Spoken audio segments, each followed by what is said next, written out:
Hi everybody, it's Andy and welcome again to my office in Modesto, California. I'm an attorney licensed to practice law in California as well as New York. In this video we're going to go over some basics about how California law treats powers of attorney.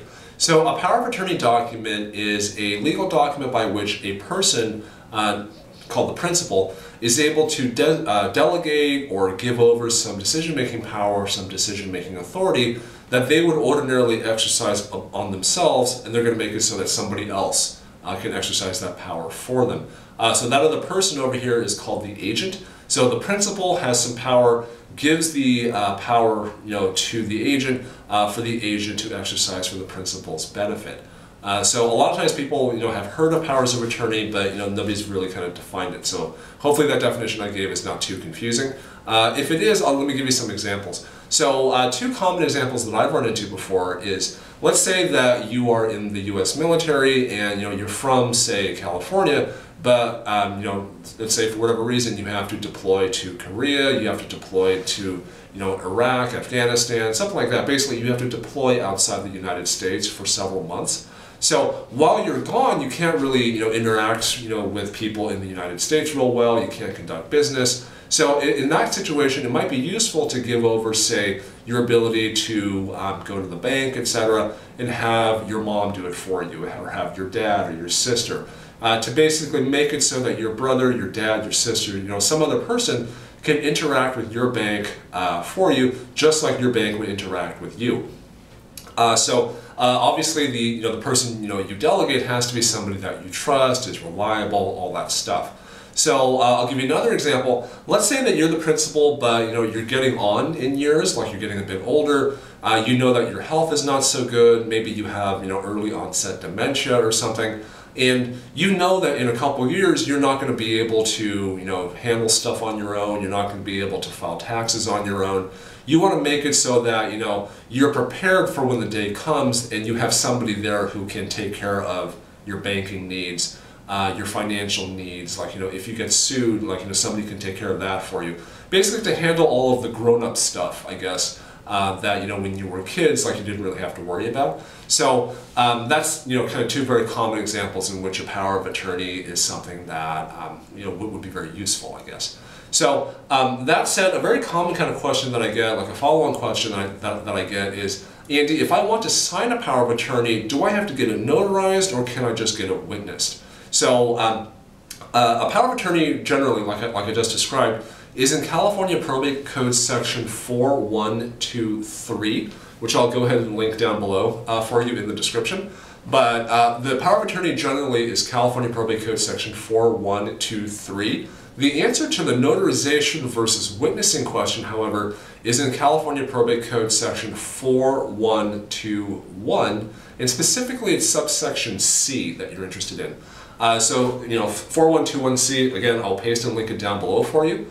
But the basic idea, if you read it, is California law can do either one.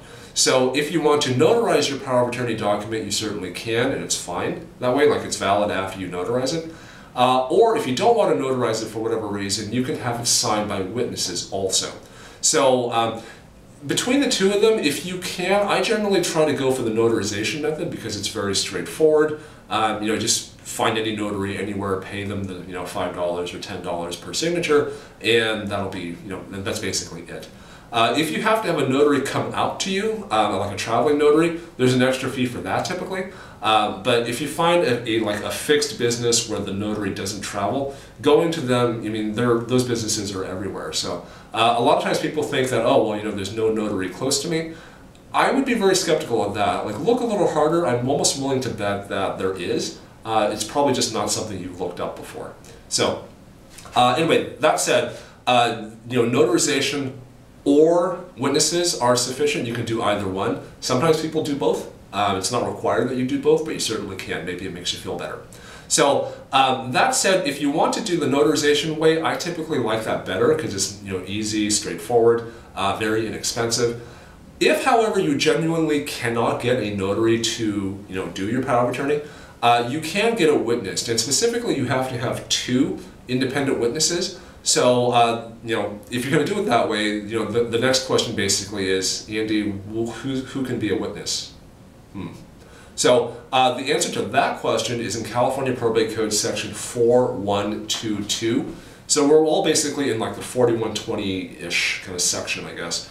So, but 4122 is where they go over who can be a witness. So there's basically two criteria. Number one is that the witness has to be somebody who's an adult. So if you have a child, generally rather, not going to be a good witness.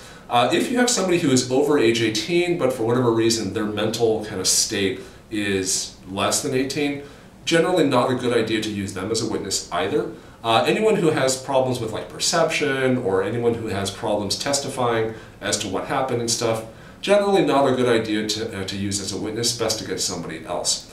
But anyway, regardless, the first criteria is that the witness has to be an adult.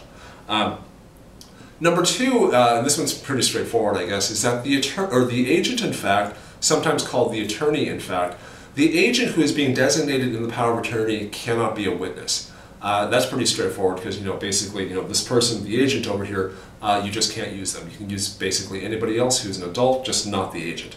So those are the kind of typical questions that I get when it comes to powers of attorney. Number one, what a power of attorney is. Number two, can I notarize it, or do I have to get a witness? If I do get a witness, who can be a witness? So basically, I guess this is not really a question that I get, but I'll toss this in there also, is that if you are going to be a witness to the signing of a power of attorney, there's two ways that you can do it. You can actually see the principal signing, like the principal can actually sign in your presence and you can witness that.